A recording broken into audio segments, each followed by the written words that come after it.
All right, everybody, welcome back. It's time for another deep dive. And today we are diving headfirst into Bitcoin. Okay. But this isn't just your average everyday Bitcoin news. Right. We are talking market predictions, some wild predictions, and even going to try to unravel the mystery of the Bitcoin creator, Satoshi Nakamoto. Which is always fun. Oh, yeah. Always a good time. Right. Yeah. It seems like one of the things that's really been grabbing people's attention is this whole idea of a Bitcoin cycle. The Bitcoin cycle. Yeah, have you heard of that? You know, I've heard whispers of it, but to be honest, when I hear cycle, I think laundry, not crypto.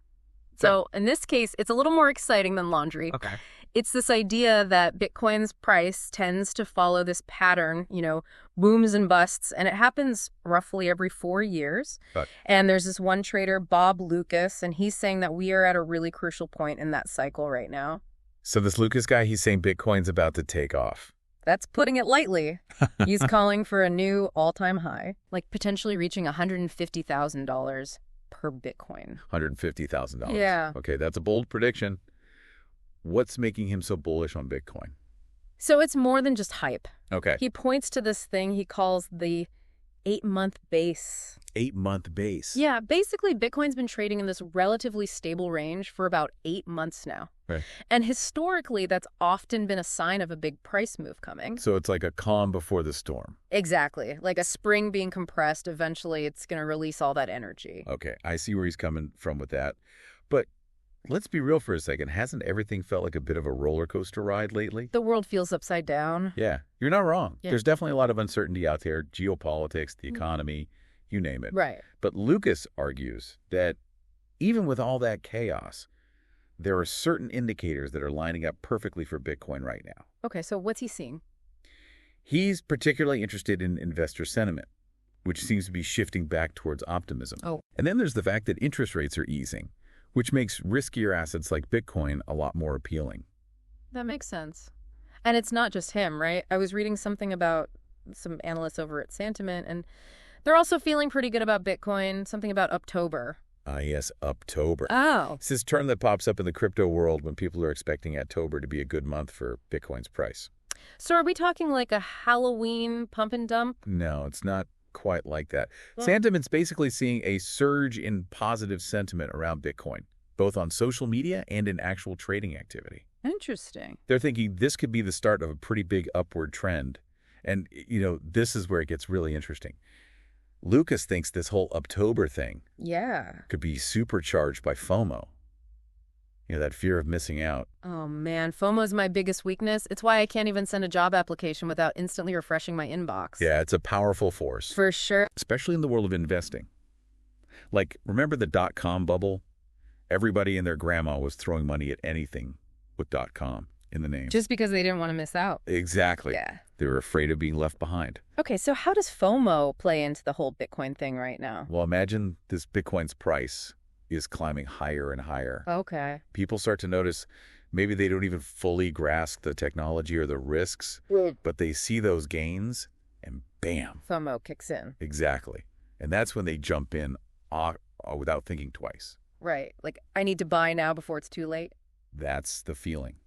Yeah. And that in itself can drive the price even higher. A self-fulfilling prophecy. Pretty much. And it's not just regular investors catching Bitcoin fever this time around. Big institutions are getting in on the action too. Seriously, like, who are we talking here? Hedge funds, asset management companies, the big players. Okay, so that's huge. Exactly. When these guys start investing, it gives Bitcoin a whole new level of legitimacy. Right. It's not just some fringe thing anymore. It becomes a signal to the rest of the market that Bitcoin is here to stay. Interesting. So we've got Lucas's prediction, this potential wave of FOMO, and now institutional money pouring in. It's a lot to process. It is a lot to unpack. Yeah. And on that note, I think it's time to shift gears a little bit and talk about the mastermind behind all of this, the elusive Satoshi Nakamoto. Yes, the Bitcoin enigma. Right. We've talked about where Bitcoin might be headed, but the story of its origins, that's just as captivating. That's like a real-life treasure hunt. Totally. And speaking of treasure hunts, HBO just dropped this documentary. I heard about this. And they claim to have finally unmasked Satoshi. Really? And who are they pointing the finger at? This guy named Peter Todd. Apparently, he's a big name in the Bitcoin world. Oh, yeah. Todd's been involved with Bitcoin since the very beginning. Wow. He even had direct contact with the real Satoshi way back when. Wait, hold on. He actually corresponded with Satoshi Nakamoto? What was that like? I can only imagine the stories he must have. But here's the thing. While Todd being in the documentary makes sense, considering his history, he's completely denied being Satoshi. So if it's not him, then who is Peter Todd? What else has he been up to in the crypto space? Well, besides his early work on Bitcoin itself, Todd's been involved in a bunch of other cryptocurrency projects. One that comes to mind is Dark Wallet. Dark Wallet sounds intense. What is that? So the idea behind Dark Wallet was to give users complete anonymity for their Bitcoin transactions. Complete anonymity for Bitcoin transactions. That sounds seriously next level. Why would someone even want that? Privacy. It's a big deal for some people in the crypto world. They believe all transactions, financial or otherwise, should be totally private, untraceable. Like a digital version of cash, I guess. Exactly. But, of course, that level of anonymity makes some people nervous, too. Yeah, I can see how it could be misused, like money laundering, tax evasion, that kind of thing. Exactly. It's a double-edged sword, for sure. No doubt. So we've got this documentary making a case for Peter Todd, but he's saying, nope, not me. Where does that leave us? Are we any closer to uncovering the true identity of Satoshi Nakamoto? Well, the documentary is just one perspective, right? It's their interpretation of the evidence. There are tons of theories out there about who Satoshi might be, or even if it was just one person. Maybe it was a whole group of people working together. Could be. We might never know for sure, and that's part of what makes it so fascinating. It really is like a real-life mystery novel. So much intrigue. And it makes you wonder if Bitcoin does reach those crazy heights that Loukas predicted. Will anyone even care who Satoshi is anymore? That's a really interesting thought.